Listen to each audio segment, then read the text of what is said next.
Kurt, I know you've been gone from this world since 1994, but now that you have connections with the year 2025, what do you think about today's times, with technology, politics, and the culture of America? Man, 2025 is a trip. I'm still wrapping my head around it, you know? Back in '94, I was already drowning in the noise, fame, expectations, all that crap. But now, it's like the whole world's turned into one giant MTV broadcast, screaming at you 24/7. Let's break it down. Technology's nuts.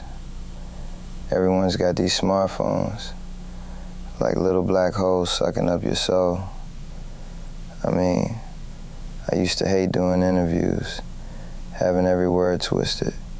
But now you got X, TikTok, all these platforms where people just spew whatever's in their head.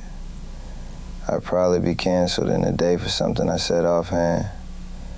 I read about AI doing art, music, even writing songs. Part of me thinks that's cool. Machines mimicking the raw stuff we used to bleed for. But it's also kind of soulless, you know? I spent my life trying to make something real, something that cut through the bullshit. If AI is spitting out grunge tracks, what's the point? I'd rather hear a kid with a busted guitar screaming that truth. Still, I'd probably mess around with some tech. Maybe record lo-fi tracks on one of these apps, keep it raw. But I'd hate how it's all about likes and followers.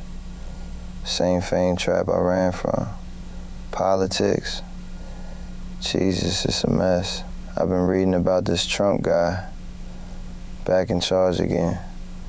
Sworn in January 2025 with 312 electoral votes. He's like a cartoon villain from one of those old movies, but people eat it up. I was always for the underdog, punks, misfits, anyone the system screwed over. So when I see him pushing mass deportations, tariffs starting trade wars, or pardoning those January 6 folks, it makes my skin crawl.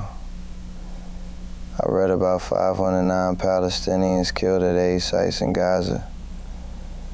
And Trump's out here saying Israel should take over Gaza.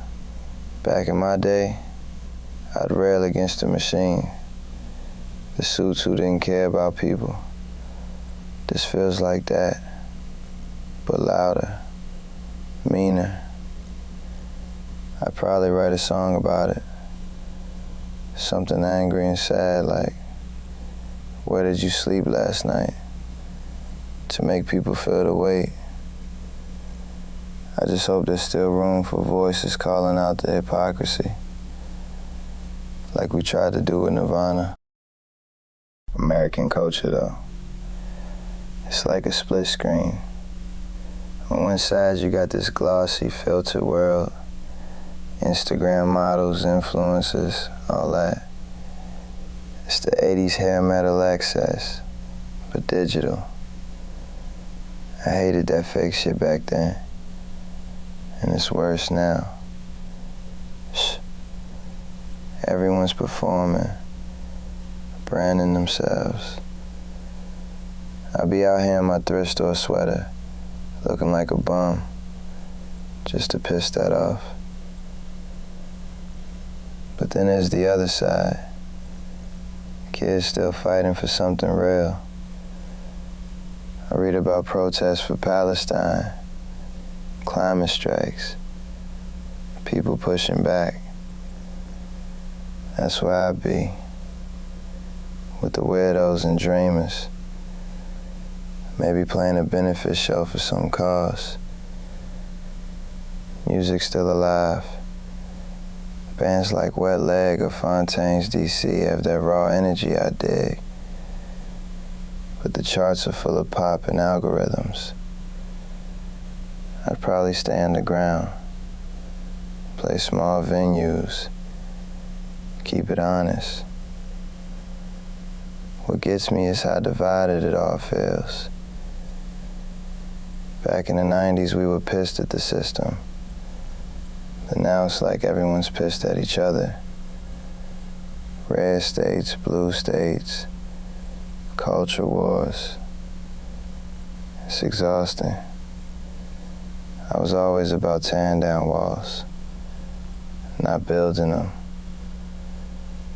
I'd probably be out here, scribbling lyrics about this fractured America, trying to make sense of it.